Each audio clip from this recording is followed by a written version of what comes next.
Hello friends, welcome to Arya Socio Academy. Please like, share and subscribe my channel and also press bell icon. Hello friends, welcome to Arya socio academy.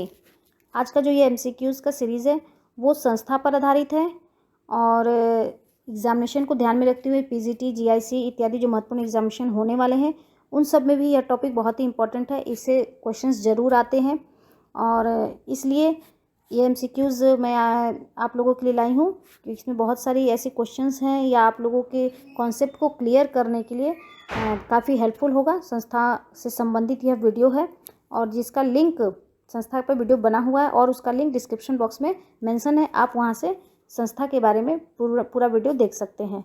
चलिए question answer की यहाँ बात करें हम लोग। Question number 1, संस्थाओं को संप्रेषित करने के लिए विशिष्ट समितियों की आवश्यकता होती है। यह तथ्य महत्ता रखता है। तो यहाँ क्वेश्चन क्या कर रहा है कि संस्थाओं को संप्रेषित करने के लिए विशिष्ट समितियों की आवश्यकता होती है। संस्थाओं को संचालन के लिए क्या होता है, समितियों की आवश्यकता होती है। यह तथ्य महत्व रखता है। ए, केवल जटिल समाजों के लिए। बी, केवल धर्म की संस्थाओं के लिए। सी, समितियों के आकार के निर्धारण के लिए। डी, संस्थाओं तथा अन्य प्रतिमानों के बीच मूल अंतर समझाने के लिए। तो क्या है कि समिति की आवश्यकता होती है। केवल जटिल समाजों के लिए नहीं आवश्यक है, केवल धर्म के लिए नहीं आवश्यक है, समितियों के आकार के निर्धारण के लिए भी नहीं होता है, संस्थाओं तथा अन्य प्रतिमानों के बीच मूल अंतर समझाने के लिए आवश्यक है। तो यहाँ फर्स्ट का आंसर हमारा यहाँ बनता है डी। नेक्स्ट क्वेश्चन नंबर 2, निम्न में से कौन एक संस्था का अर्थबोध करता है।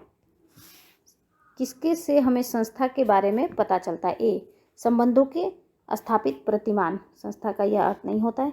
स्वीकृत कार्य प्रारूप, सिर्फ कार्य प्रारूप से नहीं होता है। कार्य प्रणाली की प्रतिस्थापित स्वरूप एवं दशाएं, ये बिल्कुल सही है। लोकप्रिय जीवन शैली संस्था का मतलब नहीं होता है। कार्य प्रणाली के प्रतिस्थापित स्वरूप और दशाएं, यह सही होगा। तो 2 का सही आंसर हमारा सी। नेक्स्ट क्वेश्चन नंबर 3, सामाजिक संस्थाएं सामान्य इच्छाओं द्वारा संस्थापित संगठित मानव संबंधों का पुंज है।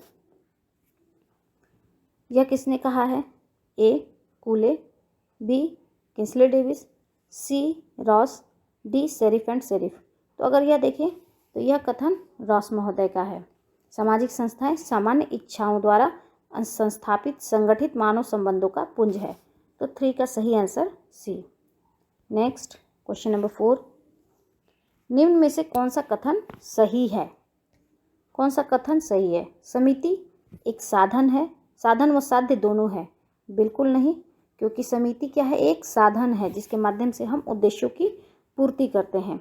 संस्था एक साधन है, साध्य नहीं। यह बिल्कुल सही है, क्योंकि संस्था के माध्यम से हम अपने उद्देश्यों को पूरा करते हैं। समिति स्वतः विकसित होती है, बिल्कुल नहीं है, जानबूझकर इसका विकास होता है। संस्था की प्रकृति अस्थायी है, संस्था की प्रकृति अस्थायी होती है, अर्थात यह भी कथन सही नहीं है। तो 4 का सही आंसर हमारा क्या है, संस्था एक साधन है, इसी के माध्यम से हम अपने उद्देश्यों की पूर्ति करते हैं। जैसे एग्जाम्पल हम विवाह का ले लें तो विवाह के माध्यम से हम परिवार को बसाते हैं, परिवार की स्थापना करते हैं। तो यह क्या है, एक साधन का कार्य करता है, साध्य का नहीं। तो 4 का सही आंसर हमारा यहाँ बी। नेक्स्ट क्वेश्चन नंबर 5, निम्न में से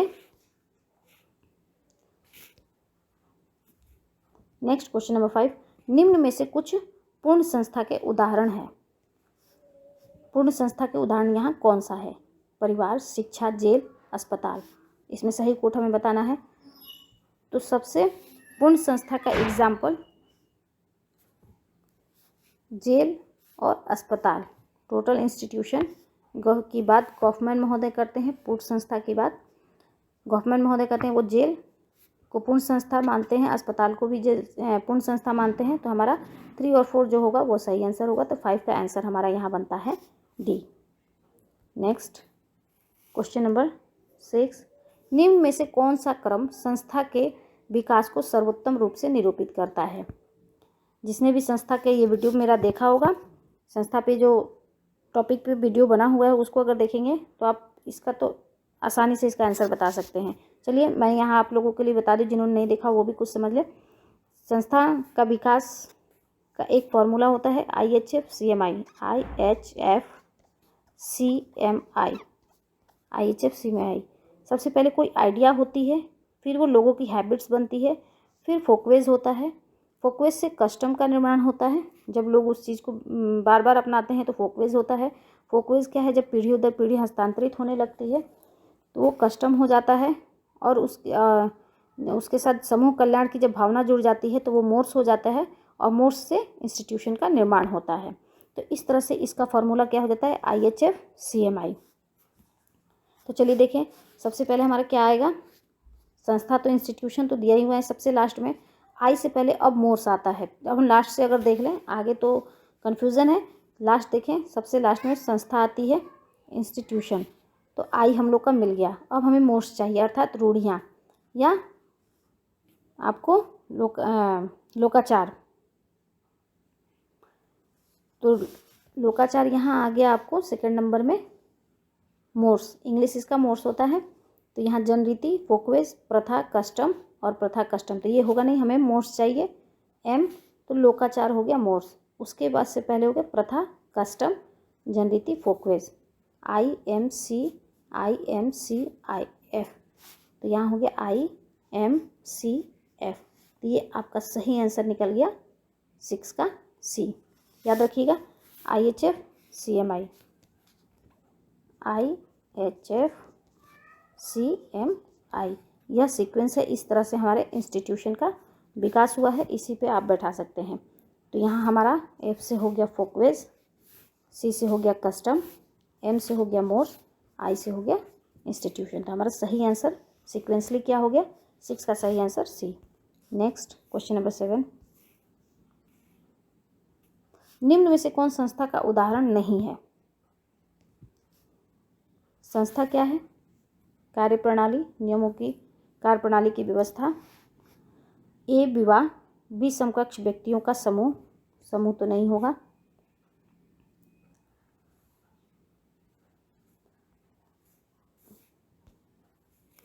नेक्स्ट यहाँ क्वेश्चन नंबर 7, निम्न में कौन संस्था का उदाहरण नहीं है। क्वेश्चन में क्या पूछ रहा है, संस्था किसे हम नहीं कहेंगे। विवाह, विवाह तो संस्था है। परिवार, परिवार को संस्था और समूह दोनों माना गया है। नातेदारी एक संस्था है। समकक्ष व्यक्तियों का समूह, यह व्यक्तियों का समूह है, तो ये क्या हो गया, यह संस्था नहीं है। तो 7 का सही आंसर हमारा क्या यहाँ बन जाएगा, 7 का सही आंसर हमारा बनेगा B, यह एक संस्था नहीं है। नेक्स्ट क्वेश्चन नंबर 8, संस्थाएं व्यवहार के वे प्रतिमान हैं जो निरंतर पुनरावृत्ति के रूप में प्रयोग के कारण आदत बन गई है। बिल्कुल सही, संस्था क्या है, जब कोई भी आइडियाज़ आते हैं वो हैबिट्स हो जाती हैं, हैबिट्स बार बार रिपीट करने से और जिसके साथ सम कल्याण की भावना जुड़ती जाती है तो वो और पीढ़ी दर पीढ़ी हस्तांतरित होने लगती हैं, तो फिर ये सारी चीज़ें मिलकर संस्थाओं का निर्माण करती हैं। तो संस्थाएं व्यवहार क्या है, जो निरंतर पुनरावृत्ति के रूप में प्रयोग के कारण आदत बन जाती हैं, प्रथाएं और रूढ़ियों के रूप में आदत बन जाती हैं। बिल्कुल सही है। संस्थाओं ने व्यक्तियों की सर्वाधिक महत्वपूर्ण आवश्यकताओं की पूर्ति में सहायता किया, यह भी सही है। तो ये कथन दोनों सही हैं, लेकिन यह बता रहा है कि यह संस्था कैसे बनती है और ये बता रहा है कि संस्था का काम क्या है। तो ये क्या है, दोनों तो सही है लेकिन इसका स्पष्टीकरण एक दूसरे का नहीं कर रहे हैं। तो 8 का सही आंसर हमारा क्या बनेगा यहाँ पे B। A और R दोनों सही हैं, R A का सही स्पष्टीकरण नहीं है। नेक्स्ट क्वेश्चन नंबर 9, धार्मिक कर्मकांडों को निम्न में से क्या माना जाएगा। धार्मिक कर्मकांड को हम क्या मानेंगे, A संस्था, B समिति, C समुदाय, D संगठन। देखिए कर्मकांड है यहाँ, अर्थात कार्यप्रणालियों की व्यवस्था है, कुछ क्रियाविधि है, तो हमारा 9 का सही आंसर क्या हो जाएगा A, यह एक संस्था है। नेक्स्ट क्वेश्चन नंबर 10, संपूर्ण संस्था की अवधारणा का सूत्रपात किसने किया। देखिए अभी मैंने इसके पहले आप लोगों को बताया, टोटल इंस्टीट्यूशन संपूर्ण संस्था की बात कौन करते हैं, गॉफमैन महोदय करते हैं। तो 10 का सही आंसर हमारा यहाँ सीधा C। नेक्स्ट क्वेश्चन नंबर 11, परिवार को सामाजिक संस्था मान लेने पर निम्न में से क्या सत्य नहीं होगा। अगर हम परिवार को संस्था मान लें, समिति न मान के संस्था माने, तो क्या सत्य नहीं होगा। अगर परिवार संस्था है तो क्या इसमें सही नहीं होगा? तो विवाह संस्था है, नातेदारी संस्था है, तो पारिवारिक व्यवसाय संस्था में आ जाएगा। और क्या नहीं होगा? माता पिता। तो ये क्या हो जाएगा? परिवार अगर संस्था है तो माता पिता क्या है? एक समिति के रूप में है। यह लोगों का एक व्यक्तियों के बारे में चर्चा है। तो यह माता और पिता जो है यह व्यक्ति से संबंधित है, तो अर्थात ये समिति के रूप में बात कर रहे हैं, लेकिन यहाँ करें कि हमें संस्था के रूप में मानना है। तो इसलिए डी हमारा सही विकल्प, सही आंसर हमारा डी होगा, क्योंकि माता पिता के कारण परिवार, माता पिता के दृष्टि से देखें, व्यक्तियों के रूप में देखें तो क्या हो जाएगा? यह संस्था ना होके समिति हो जाता है। तो इसलिए तो लेकिन यहाँ करें कि हमें संस्था मानना है, तो इसलिए हमारा 11 क्वेश्चन के अकॉर्डिंग हमारा आंसर यहाँ डी होगा। डी सही आंसर। नेक्स्ट क्वेश्चन नंबर 12, सामाजिक संस्थाएं संस्कृति का हृदय है। यह कथन किसका है? ए जिन्सवर्ग, बी डेविस, सी जॉनसन, डी मैकाइवर। तो सामाजिक संस्थाएं संस्कृति का हृदय हैं, यह जिन्सवर्ग का कथन है। यह बहुत इंपॉर्टेंट है, बार बार पेपर में आता है, ये ध्यान दीजिएगा। 12 का सही answer A. Next question number 13, किसका मानना है कि स्कूल एक दमनकारी संस्था है? यह भी बहुत इंपॉर्टेंट है, बहुत बार हर तरह के एग्जामिनेशन में यह पूछता है। किसका मानना है कि स्कूल एक दमनकारी संस्था है? स्कूल को दमनकारी मानने में ए marks, B Parsons, Ivan Ilyich और डी जॉनसन। तो इसका सही आंसर हमारा इवान इलीच होगा। यह स्कूल को एक दमनकारी संस्था मानते हैं। तो 13 का सही आंसर सी।